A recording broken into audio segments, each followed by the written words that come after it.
contribute wherever I can. Okay, so welcome everybody. Brian here from quantlabs.net. We had a massive failure on Facebook.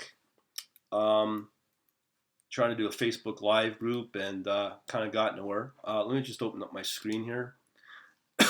Okay, guys, we got you, Jonathan, Charlie. Appreciate you guys coming on out.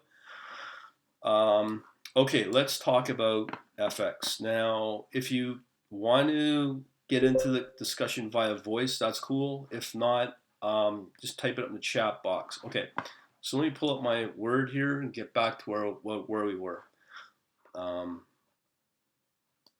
Okay, so let's get to it. You gotta love Microsoft's updating at the right time, of course.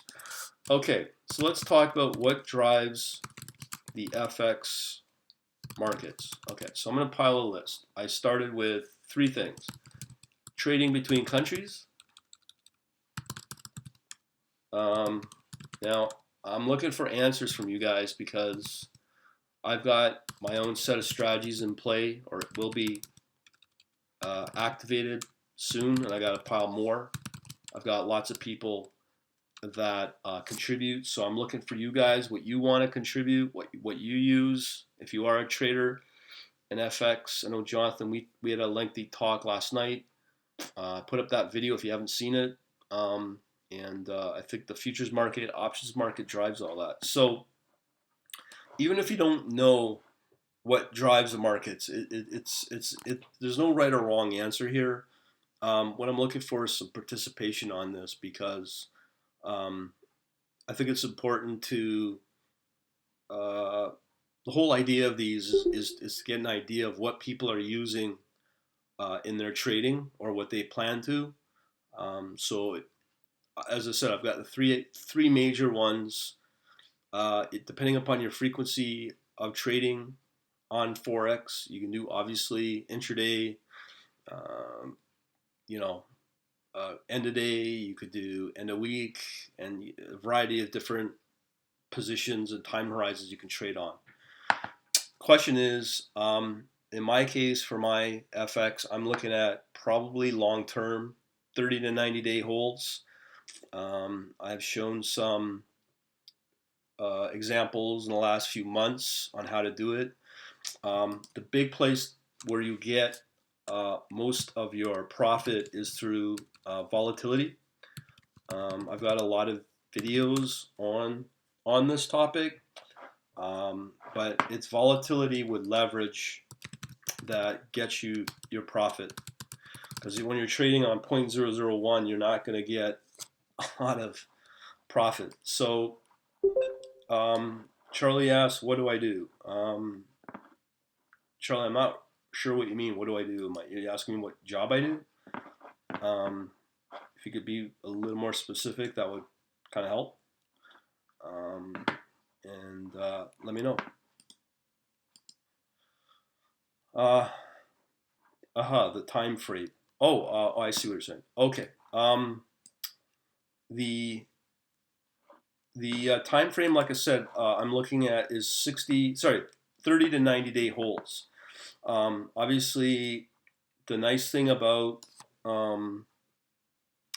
let's say intraday trading, you can get a better return on your intraday. But again, unless you're using leverage, the returns are going to be fairly low. So the idea here is to look at you have to use some form of forecasting to figure out where you're going to get your widest spread on the two currencies, and you have to forecast that. So these are the factors that I'd be using trading between two countries. So let's say a good example is copper, where if we know copper is going up quite a bit in Peru against the US dollar, you can make a potential trade there, and that would be a weak position. Just depends upon what you're seeing in the futures market, options market. Classic example of what people do or what traders do is they watch a couple things. They watch the number of options and futures on shorts and longs. And the more longs, obviously, it's the form of confidence in that trade. More shorts, the better. So if you are watching copper and you know copper is going to be a commodity that will go up, obviously that's going to have an impact on, let's say, the Chilean or Peruvian dollar, because that's where a lot of copper is mined. So this is what I'm saying. This is trading between countries. Or I think we with Jonathan last night where we were talking about coal, where China had a PMI manufacturing index went up, and there was a signal there where coal was going to be imported into China from Australia. So therefore, not only will coal, the commodity price go up, but also there's going to be a import on the or an impact on the Australian dollar for that type of trade. So that's what I'm referring to. These are the sort of movements I'm after. And of course, that is volatility will get you there in terms of the profit. Now, what I'm looking for is between you guys, what you guys use. Are you guys? Let me ask you this: are you guys active FX traders? Just give me a yes or no. Because okay, Charlie, if you're okay, Jonathan's not. Charlie, you're active. Okay, so let me ask you this.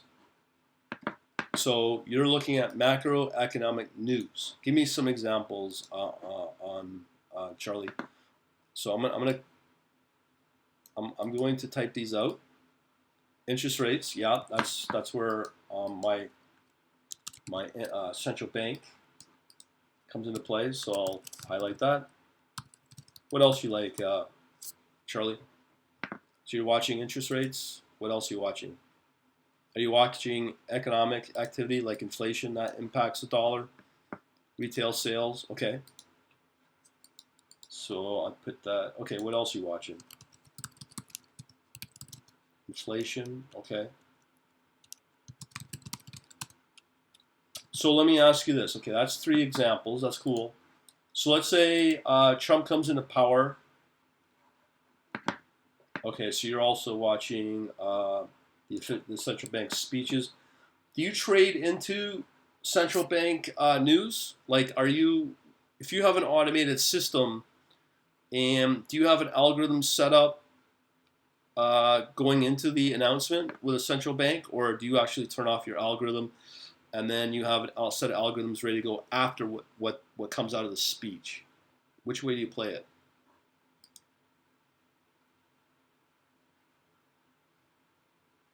Or do you do that at all? Because I know a lot of firms, what they'll do. Okay, so you do both. Are you automated at all?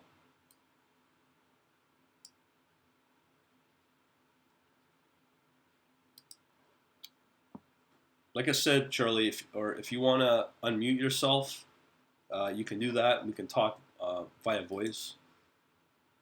I'm not sure if your audio is available.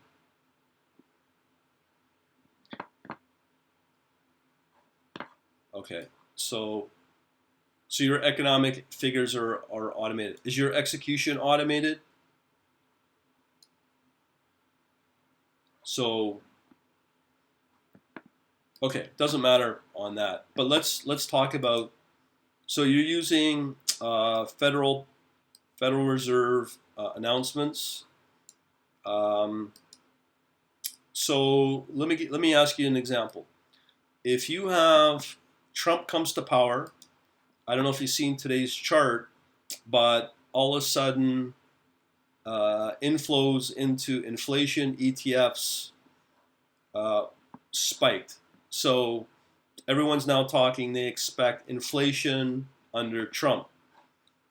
How would you position your trading, specifically your Forex trading, uh, knowing that type of trading alert or trading signal? How would you play that? If you know inflation's coming down the pipes, you have US dollar, obviously going to be impacted. And I'm assuming, what would your cross pairs be with Euro, British Pound, all the 6 majors?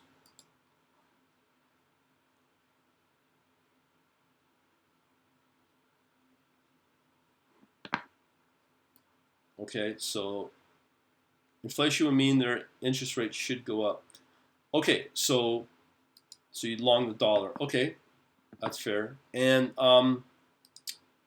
with that in mind, if you're longing the dollar um, for long term, so when you say long term, oh, for weeks, okay, exactly. Okay, cool.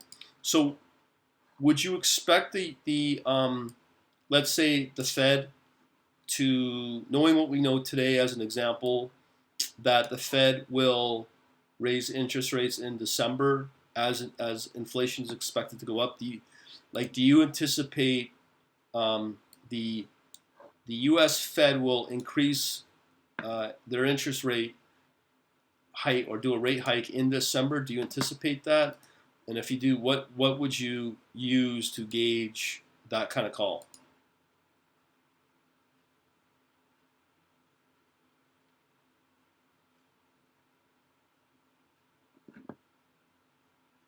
Because that's a scenario that's going to get played out over the next month or two if they anticipate inflation to go up.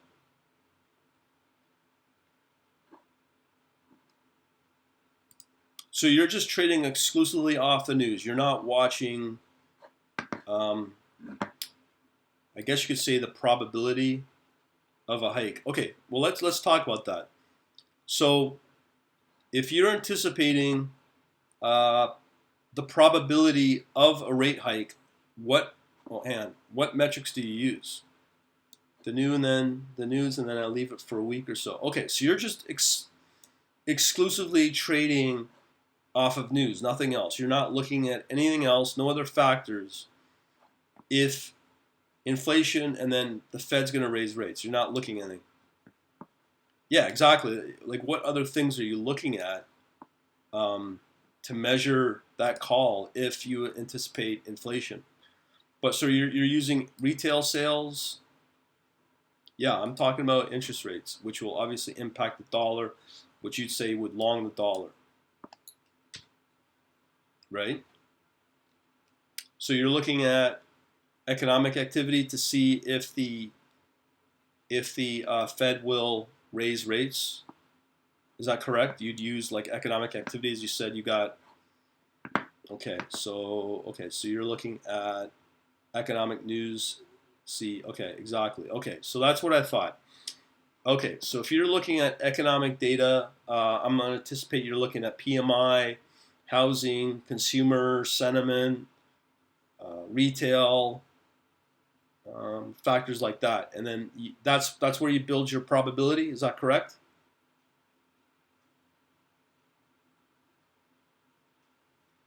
If that's the case, are you looking at anything else outside of economic activity?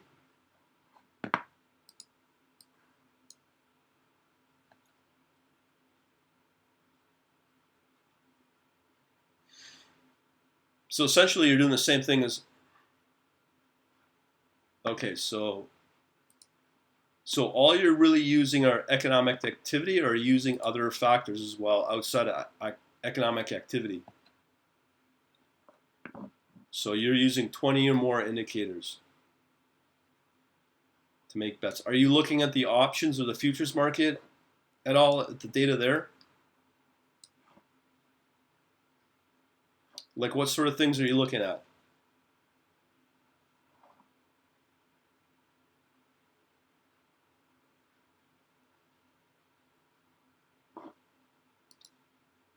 Are you looking at look at options to see the probability? What sort of options are you watching? Currency options? Okay. You can look at the options, the probability. Okay.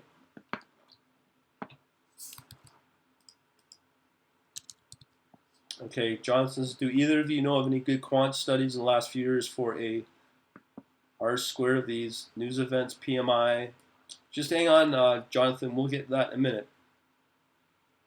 You can't read the options. Currency options, yes. So that's what you're watching. Okay. Are you also watching the probability of futures market as well in currencies? Okay. Now we're getting on to something cool. Okay. So back to you, Jonathan. studies of R squared. Um, I can tell you, Jonathan, I have seen. I'm going to talk MATLAB now. I have seen MATLAB R squared just looking at data. So, that's probably your best bet for R squared stuff. But I do not really look at them directly because it is on the news. I understand that, Charlie, but you would look at things in parallel and kind of like line things up as a genetic algorithm sort of thing, and you line them up and then you decide based upon the combination of everything. Would that sound about right?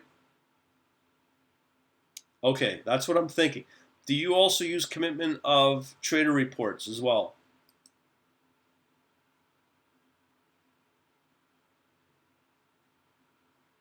Do you know what commitment of trader reports are from the CFTC? No. Okay. Let me pull that up. Do you use also statistics? Yes, from traders. Actually, it's from hedge funds.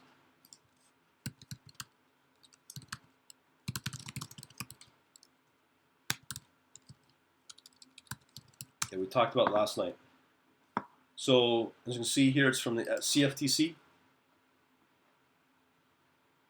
Okay.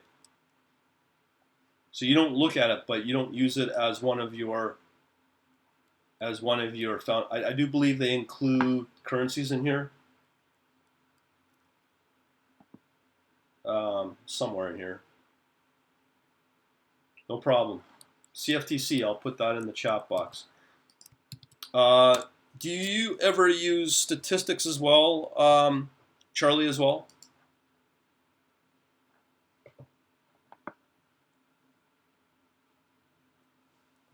Just getting into statistics, Jonathan.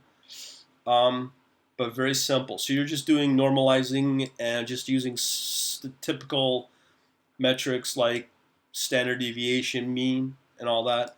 Regression. Okay, that's cool. And you just take a look at what type of data are you looking at. Oh, I see. So are you doing the equivalent of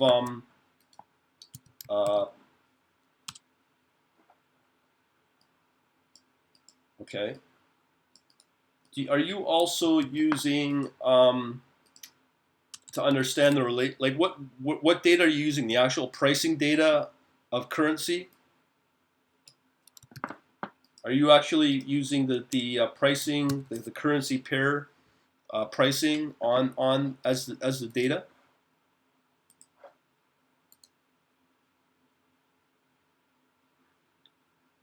Or what's your data source?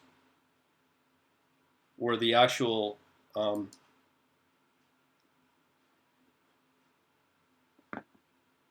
no? Because that's something else I'm using as well. Okay, so you're doing exactly what I'm thinking of doing, which is good.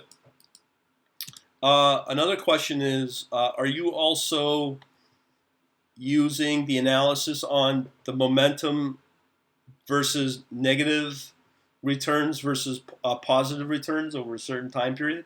Do you use that as well as part of your analysis?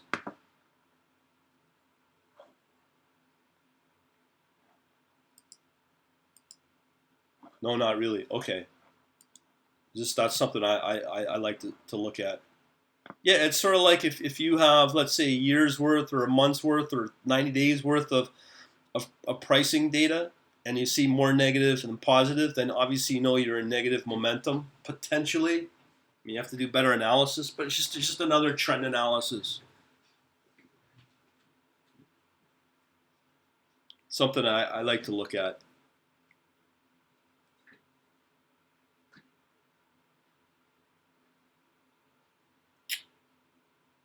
So, is there anything else you use at all?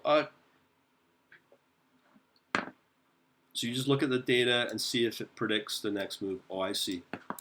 And what's the time period you're looking at?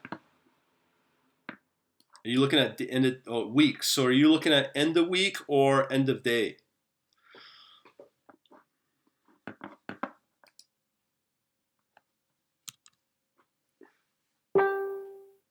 And a week. Okay. Okay. So how long do you keep your positions on for? Like a couple of weeks, you said? Okay. So what kind of average moves are you getting percentage wise? Like 5-10% moves over those couple of weeks?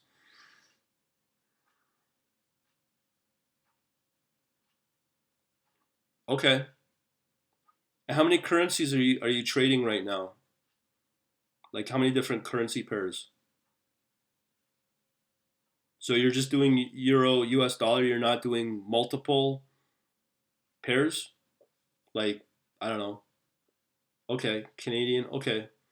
And there's a reason because your software is not really designed for that.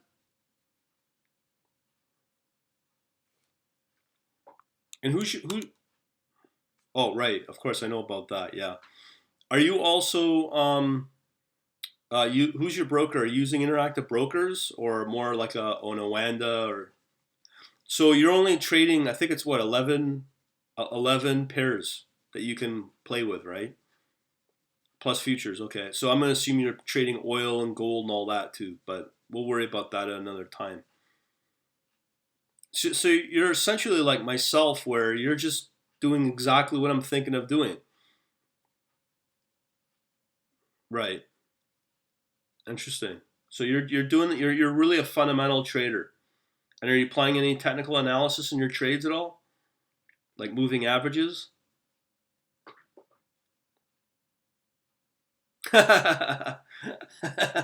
No, there's some useful stuff there. RSI and I think moving averages.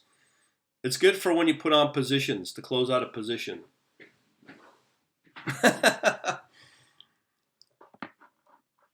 So all you're really using, okay, so you're just using R and that's it, and you just generate. I'm gonna assume like your orders. Oh, okay. So then you're using Java as well to execute the orders, right? Yeah, yeah. I'm. It sounds like you have a right. Okay, gotcha. Yeah, that's what I thought. Very similar to what I use. Okay, I get the overall picture. So essentially, on the analysis part, you're just using simple statistics. You're using uh, uh, uh, also news sentiment. Is that the right way to put it? Yeah, I agree. Everybody I know that's very successful uses um, simple ways. They don't use a lot of advanced math or anything. Um, I'm trying to understand how your news works. Are you doing certain word searches like linguistics, and if you see certain words, you build some kind of probability out of those phrases that you analyze? Is that how you're doing it?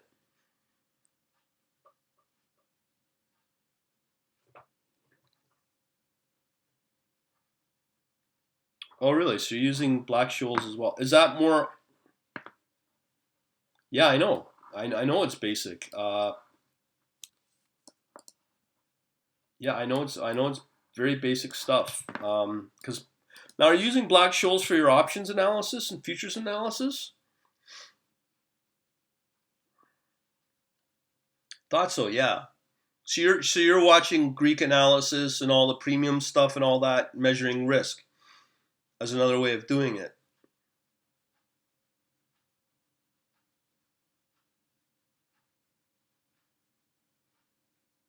Yeah. Yeah. Yeah, that's what I thought. But what I'm trying to understand is there anything else that you're using? Because I know you're saying news, but how do you do it? Do you automate it or are you just right? Yeah, yeah. I mean, we're all in the same boat there. But I guess um but so with the news are is it automated? How you do that analysis?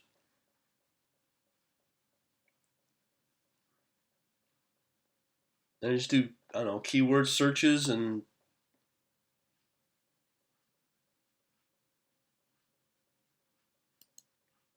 Yeah, I don't know how to do that on the data side, on the news side, but so are you just looking for certain keywords in the phrases and the announcements when you analyze it? Yeah, with the scraping, and you just look for certain words and you use that as a way to measure the market call.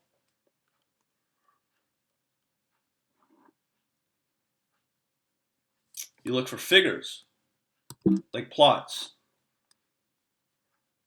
So how does that come into play? Or you just look at the charts and then you, as a human, calculate those charts? Because from an automation standpoint, I couldn't see how you.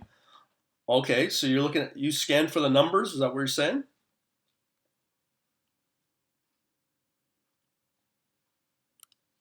Oh, I see. Okay, that makes sense. Interesting. I never thought of that. Oh, I see. So there's no data source you could use from the Fed announcements and calls at all. Like they don't put up a set of data like on the St. Louis Fed or anything.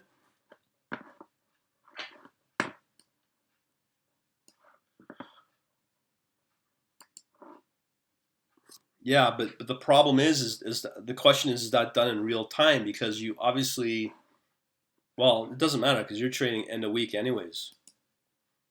Now, do you do that with every single central bank that you trade with? So if you're watching the euro, you're watching the ECB, and if you're doing Canada, are you watching the Canadian central bank as well?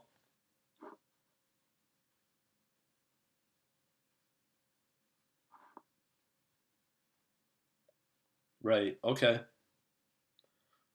Interesting. So you're very close to what I'm doing.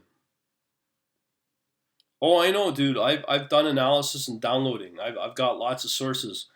I think in my analysis, just on the Fed alone, it's 25 data points, as you hinted at. Plus, then you got the statistics. Then you have, in our case, the commitment of trader reports as well. Well, I know they have lots of info. But the point is that you're using very simple fundamentals and technical analysis to automate all this. That's what I thought. I mean, it's not much. I hear you. That's it. Yeah, I know. But lots of mathematicians want to go crazy on this data. Uh, Let me ask you this: with the data, no, I know. All my successful traders, the multi-millionaire guys, this is how they do it. Very simple stuff. Exactly how you're explaining it.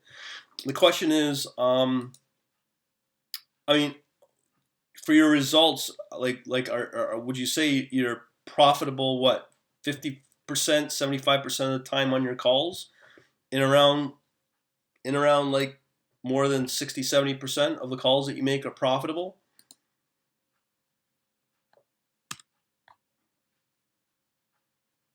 And like I said, there's no right or wrong on it, but well, so you're saying I'm gonna say less than 50,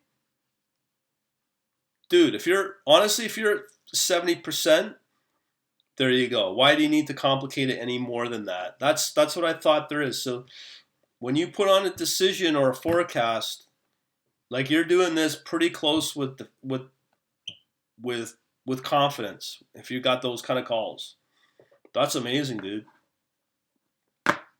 Yeah, that's what I thought this was all about. Very simple stuff. Now let me ask you this: are you a real trader with real insider trading experience from a bank or something? Or I mean, this is only how the real traders do it. All the retail guys and they got their own theories, but it's just basically chasing after price lines and things have already happened, you know, a week ago. Gotcha. I haven't done a lot of regression yet, but that's something I'm going to take a look at. Uh, all right. Yeah, man. This is really helpful, man. Really appreciate it. Um, Jonathan, you had some questions too. Now, I don't want you to feel neglected or anything, but I'm looking at I've looked at a lot, everything like R, MATLAB, and Python. I'm going to show you something here for MATLAB. No, I know, but I just want to show you something if you choose MATLAB. Here in MATLAB, they have their documentation is really good. They've got some examples here for R squared on the availability on your data. Okay, and it goes right into detail right here with your p-value, which is obviously probably what you're going to use. It's quite detailed on the analysis. It's really good for R squared. So I've looked at Python. I don't know how it is with R, but from what I remember, this is quite detailed in how they do it. So I just thought I'd show that to you.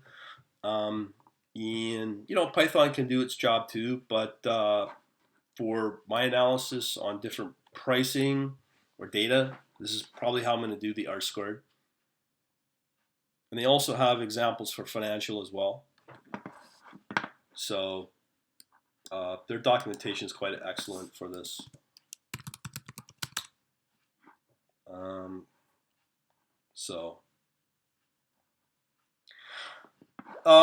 No, Charlie, I've never worked in a hedge fund. I've worked at, we have the Canadian Pension Plan Investment Board. I worked there for about 3 months.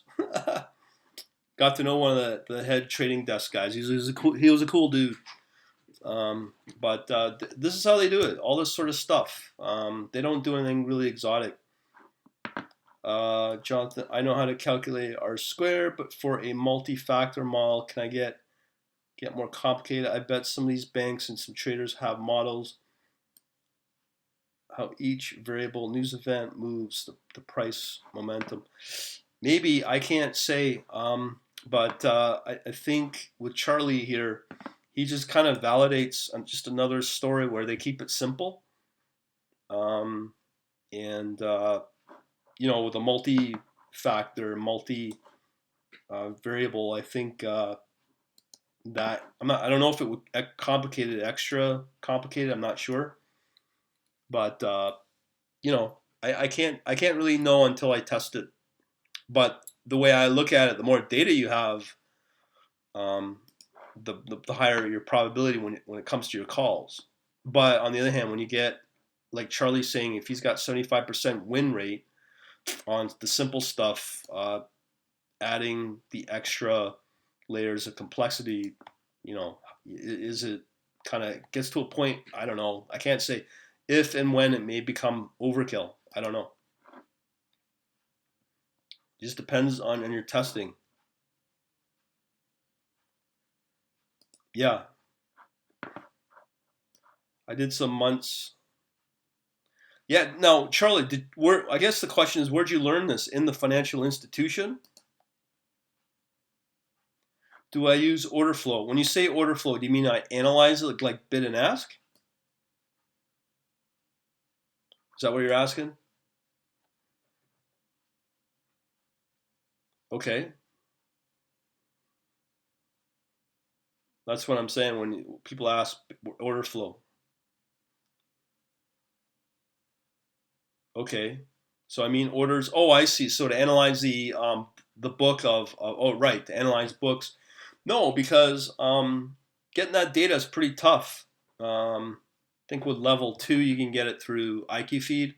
But the thing is, the closest tape, if you're doing commodities, the closest you may get is the commitment of traders, because it's the equivalent of how they're committing their dollars, and you can watch the order flow through that. But that's only on weekly on Tuesdays at 4 p.m. or whatever they bring it out at. But it gives you just a general trend that you can watch. But I haven't looked at order flow. I don't know. Like, where's a good source to get access to the quote unquote tape? I mean, when you need level 2 or level 9. Because I know with IQ Feed you can get level 2, and it's not that expensive. It's only a couple $100. Oh, I see. In time and sales. Oh no, I've never looked at time and sales. Oh, I see. So you're recording it. Um, that's a good point. You know, I never thought of these things. So order flow. Okay. Yeah, I know. You can save. So I know interactive brokers, they don't save it historically, but I'd be interested to know if IKeyFeed has a database around that. I don't think they do, but let me just see. IKeyFeed time and sales.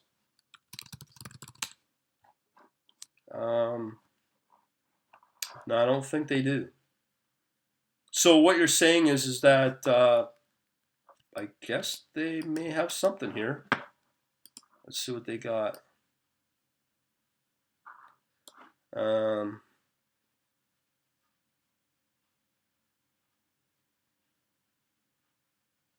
uh, I know. So what you're doing is you're just recording all that data, and then you're using it for historical purposes.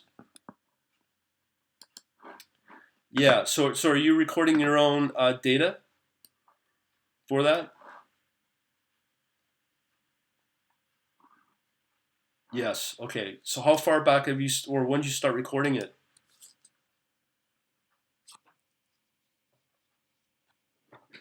I'd be interested to know if you can get historical data. I know you can, but it's very, very, very expensive. Have you seen my XLQ or actually the Q collector and how it can collect data? The problem is that it doesn't. I don't think you can record data, the time and sales on it. Uh, but I'd have to ask IKeyFeed if they have historical level too.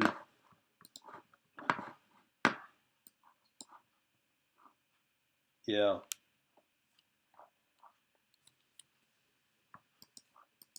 Let's see here under this query here.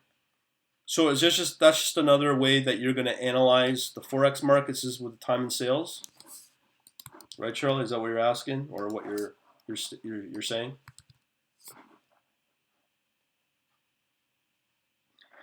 Charlie, as far as I know, you can buy it. As I said, it's very, very, very expensive. So, are when you say are you using time and sales on the futures market?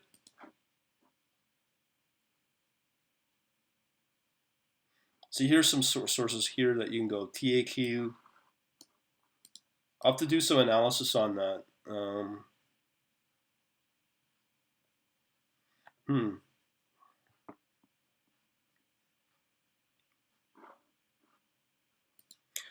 Um. I think no. That's not true, Charlie. There are ways you can record the data. I think IKeyFeed does have historic. Yeah, they do have historical data for currency pairs.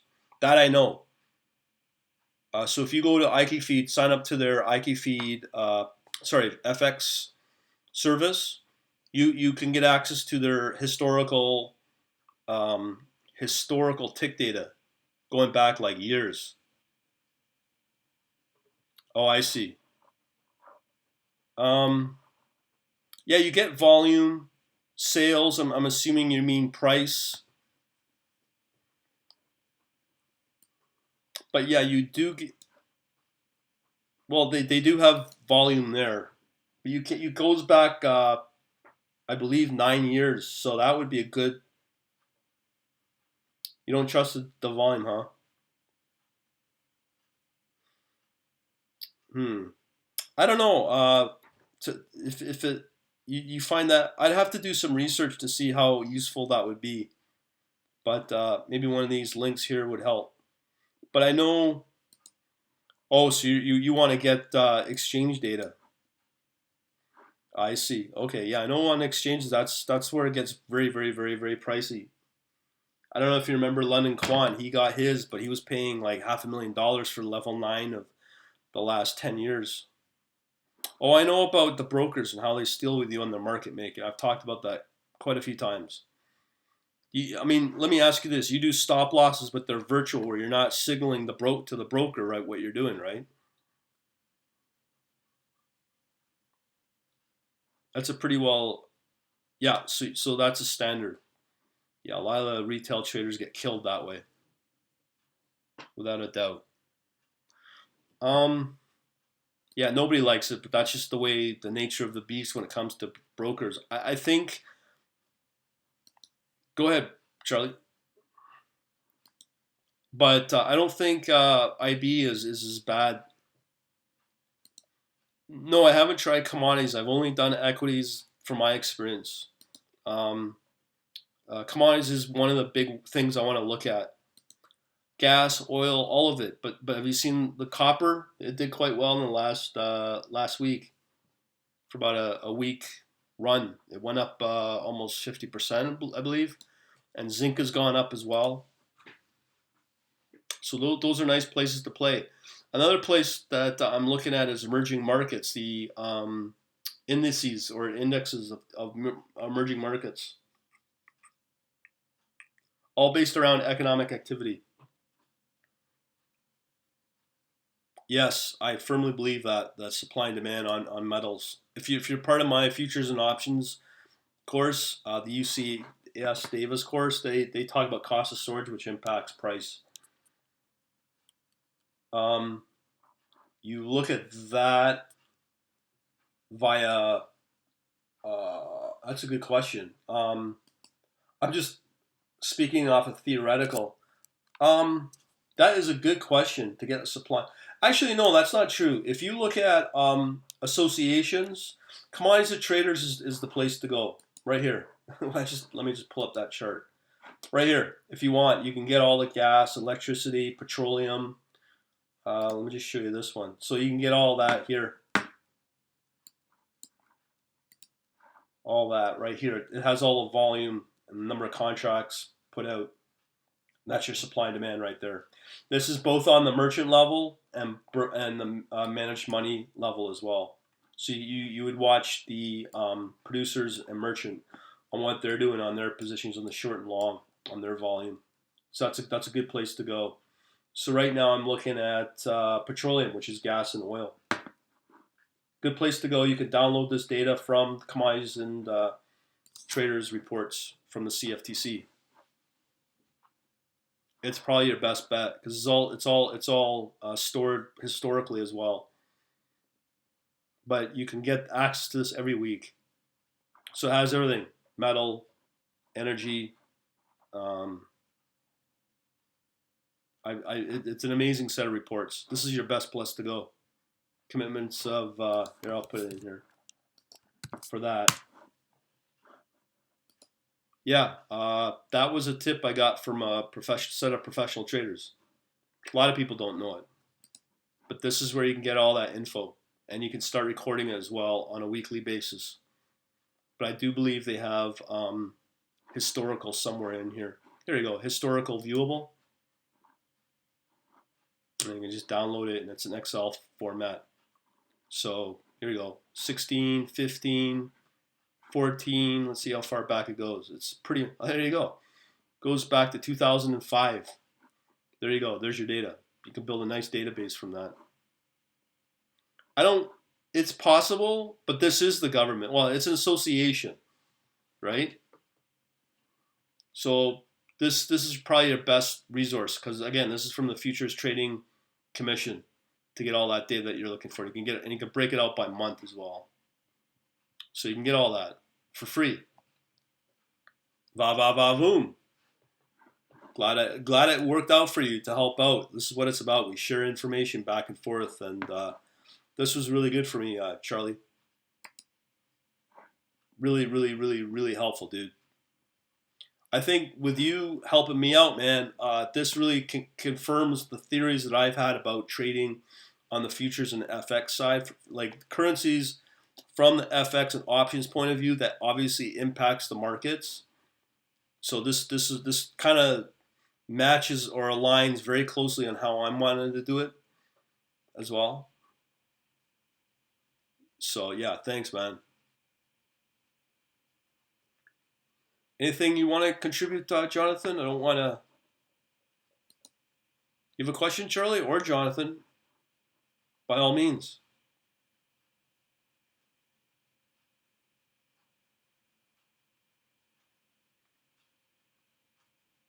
If you guys got a question, go ahead, or a comment.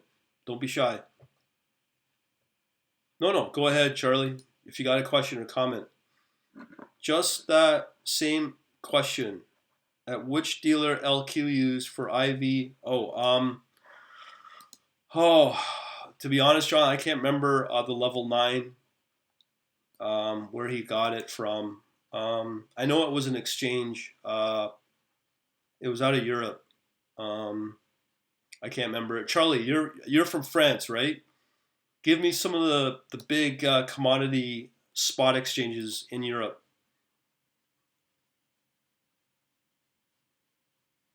Oh, I thought you were from Spain. Oh, sorry, dude. I thought you were from France. Sorry about that, dude. Ah, okay, maybe that's the link. But do you know of the big exchanges for commodities? Let me just look it up. I'll see, but I'll tell you, Jonathan, it's not cheap. As I said, I think he spent in. Oh, there you go, the LME for. No, I think there was another one where large futures European exchange, and it's where all the HFT shops go. Not the Eurex. I'd have to look it up. Hmm, I can't remember. Uh, and that's where all the big trading operations are in, and they're the ones that offer the spot gold. So they that's where he bought the data, Jonathan, and it was not cheap, not cheap at all. Let's see, futures. No, like IQ Feed does not have access to it. It's not Eurex that I know. Here it is, EEX. That's the one I think it was. Just verify that. Yeah, that's it. So that's where you go, Jonathan. The EEX, I believe, or no, maybe no. Here you go, market data. I think this is where he got it. Yeah, I think they had access to currencies, but if I remember, this is where he got it from. And it was like one of these exchanges where they it was for the forex.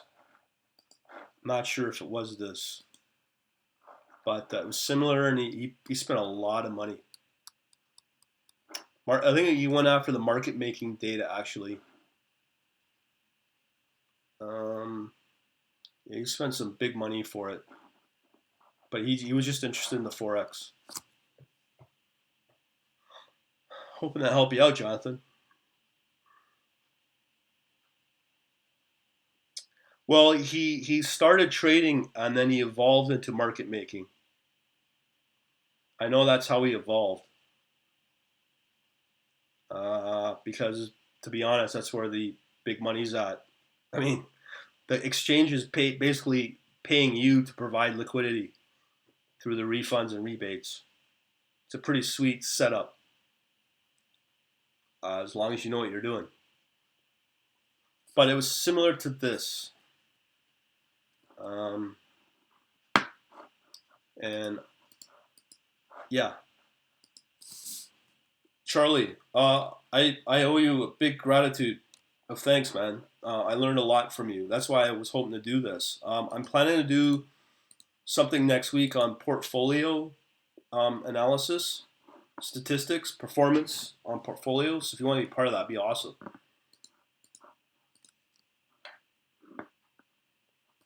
We'll do that 6 o'clock. Yeah, thanks from Jonathan. Charlie, very useful. Like I said, you're one of the same guys, not a lot, but that are very successful at trading. You keep it simple. You keep a lot of the complicated math out, and you just use the simple metrics and indicators, and you just keep it all stripped down, which is pretty well the common thread that I see throughout everybody's how they trade, and I'm talking the big boy traders, because simple conquers all. So the complexity is where it really screws things up, I think. But how you did it is awesome. Yeah, no, thank you, Charlie. You're amazing. Jonathan's got a question for you.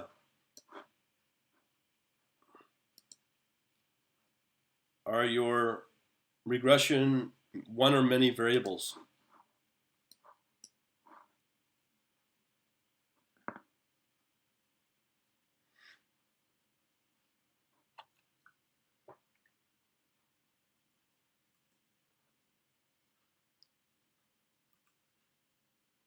Does that answer your question?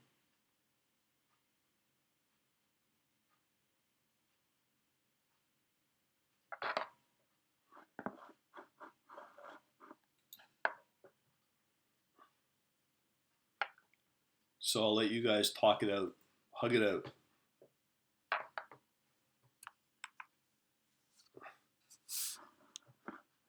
I'll be making notes here.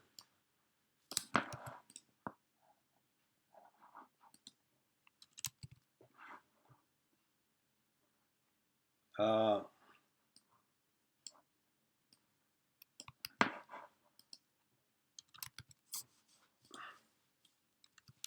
so you do, yeah, you stick with weekly, eh?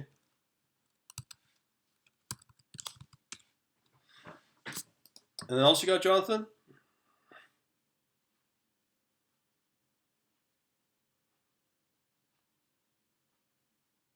So Charlie, let me ask you, how you're doing the trading?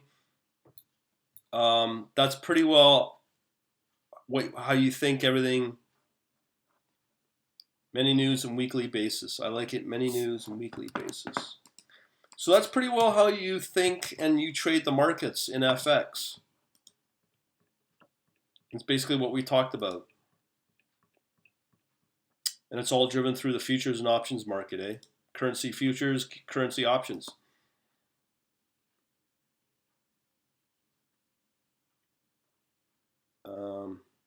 Oh, sorry. Well, like at the top here, I talked about trading economic, what drives FX markets. We're talking fundamentals, what driving the FX markets, the price and impacts the price. Trading between countries, so I don't know, relationship between Canada, U.S., oil, as an example. As you said, you use the internal economic activities, so that will enable, as you hinted, if you're going to do a bias on a particular country, you'll get a long bias if you know, let's say, the economic conditions are looking good, so you go on a long bias for the U.S. dollar. And then the big factor you look at is the central banks, and you use these factors to drive your bias on that currency. Oh, and I was just going to get into that. Those are the three big ones. So you ask, how do you get the probability of an interest rate hike from futures? You don't. That's where you do your central bank analysis.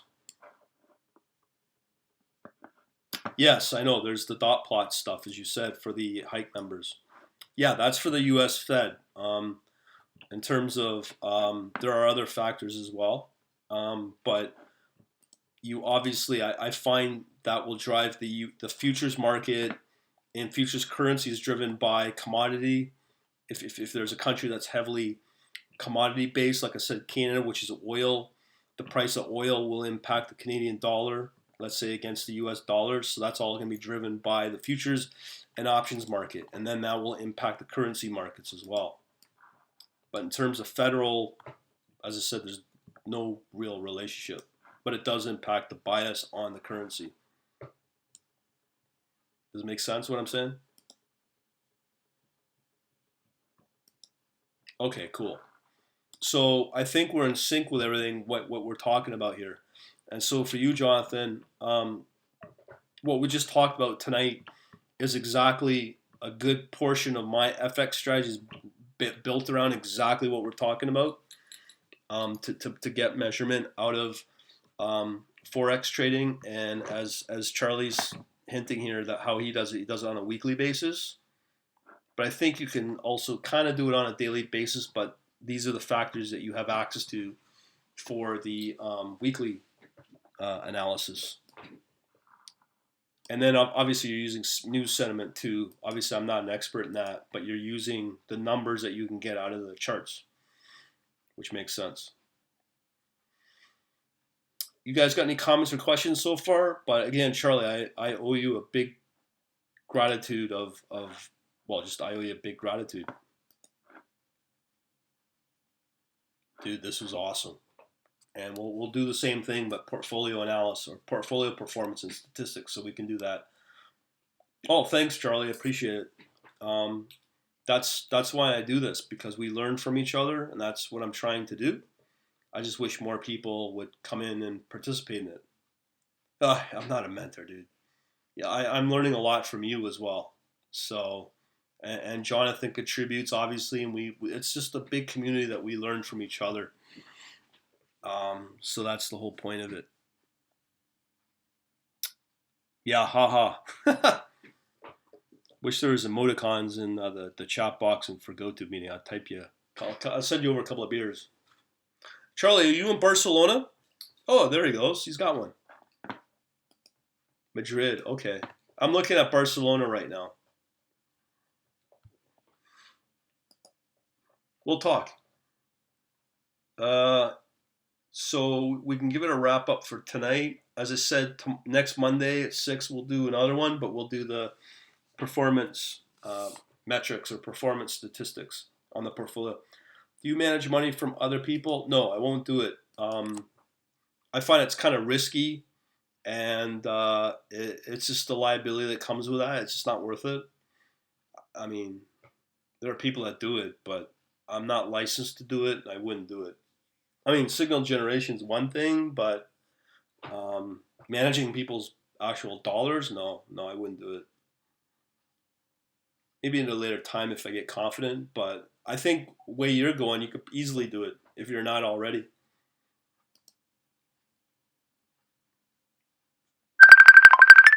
Okay, man. He's got to go to sleep. Wow. Okay, guys, I guess we'll call it a night. All right? You got anything to add? Okay. Oh. Sorry, guys. This is Facebook. Yeah, okay, Charlie. Anything you'd like to add? How do I terminate this thing? Let me just kill my Facebook. Sorry about that. Jonathan, anything you'd like to add? No, that's all Facebook. You have anything you'd like to add, Jonathan? Hopefully you learned some stuff tonight. I'm learning stuff from you too as well, John. I just want you to know that. After last night's talk, that was awesome. Okay, Jonathan, have a good night. I'll get this up later today, this recording, okay? If that's okay.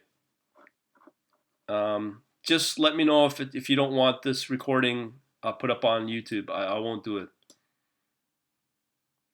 Okay, we'll catch up next week, guys. All right. Have a good night. I'm gonna save all this, okay? And then terminate. Okay. Have a good night, guys. Thanks again.